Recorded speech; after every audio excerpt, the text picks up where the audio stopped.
За, мэдрэлийн тогтолцоо гэж юу вэ? Тэгэхээр биднэрт хоёр том үндсэн мэдрэлийн тогтолцоо гэж байгаа. Эхнийх нь төв мэдрэлийн тогтолцоо.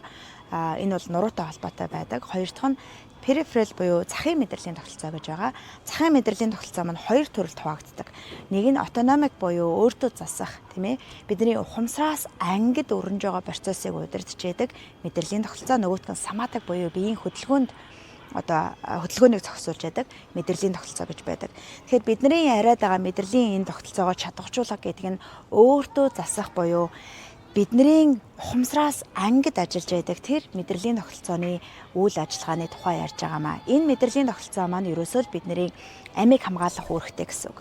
Тэгэхээр бидний хоол боловсруулах эрхтний үйл ажиллагаа, аимсгал, зүрхний цохилтыг энэ мэдрэлийн тогтолцоо зохицуулж ингэж хариуцж яадаг. За мэдээж бүгдээрээ зохицороо ажиллахаасаа гадна тийм ээ. Тэгэхээр бидний мэдрэлийн тогтолцоо нөгөө аим хамгаалах зүүн нь ажиллаад буюу ингээд дандаа ингээд яна яг л баавгаад хөөгдсөн юм шиг яваад ах юм бол энэ нь дандаа аюултай гэдэг мэдрэмжийг аваад байнгын гүйж яадаг. Тэгэхээр танд магадгүй удаашрах хэцүү байж яадаг, байнгын хурдтай ажил хийх, хурдтай ярих, хурдтай үйлдэх хэрэгтэй болдог. Тэгээ сайхан амраа, тий амралтын өдрүүдээрээ сайхан амраатахыг гээд буцсан хэрний амарч чадахгүйгээр давчтаад байж ядаад байдаг бол мэдрэлийн тогтолцоо чинь ам хамгаалах зөндөө буюу яг л баавгаад хөөгдсөн юм шиг амьдраад байна гэсэн утгатай. Яг аюултай нөхцөл байдал үүсэхэд бол маш хурдтай энэ мэдрэлийн тогтолцоо биднийг бодож эхлэхээс өмнө хамгаалж чаддаг. Энэ нь нөгөө нэг бидний өдөр тутмын ажлаа сайхан гүйцэтгэх, гэр бүлийн харилцаагаа авч явах, өөрийгөө сайхан нийгэмшүүлэх гэх мэтчлэн энэ урт хугацааны зорилго дээр ингээ ороод ирэхлээрээ биднийг хоошин татаад эхэлдэг.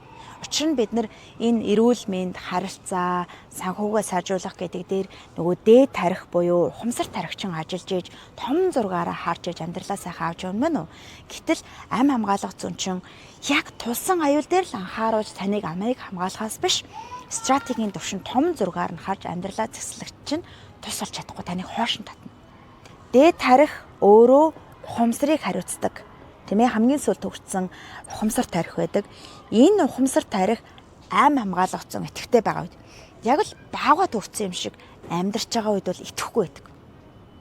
Тэгэхээр бид нар энэ мэдрэлийн тогтолцоог чадваржуулна гэдэг бол өөрийнхөө ухамсар дээд тарихыг ажилуулнаа, идэвхжүүлнэ гэсэн үг. Энэ идэвхтэй болж иж таны амьдрал зэгцэрнэ. Та том зургаар нь харна.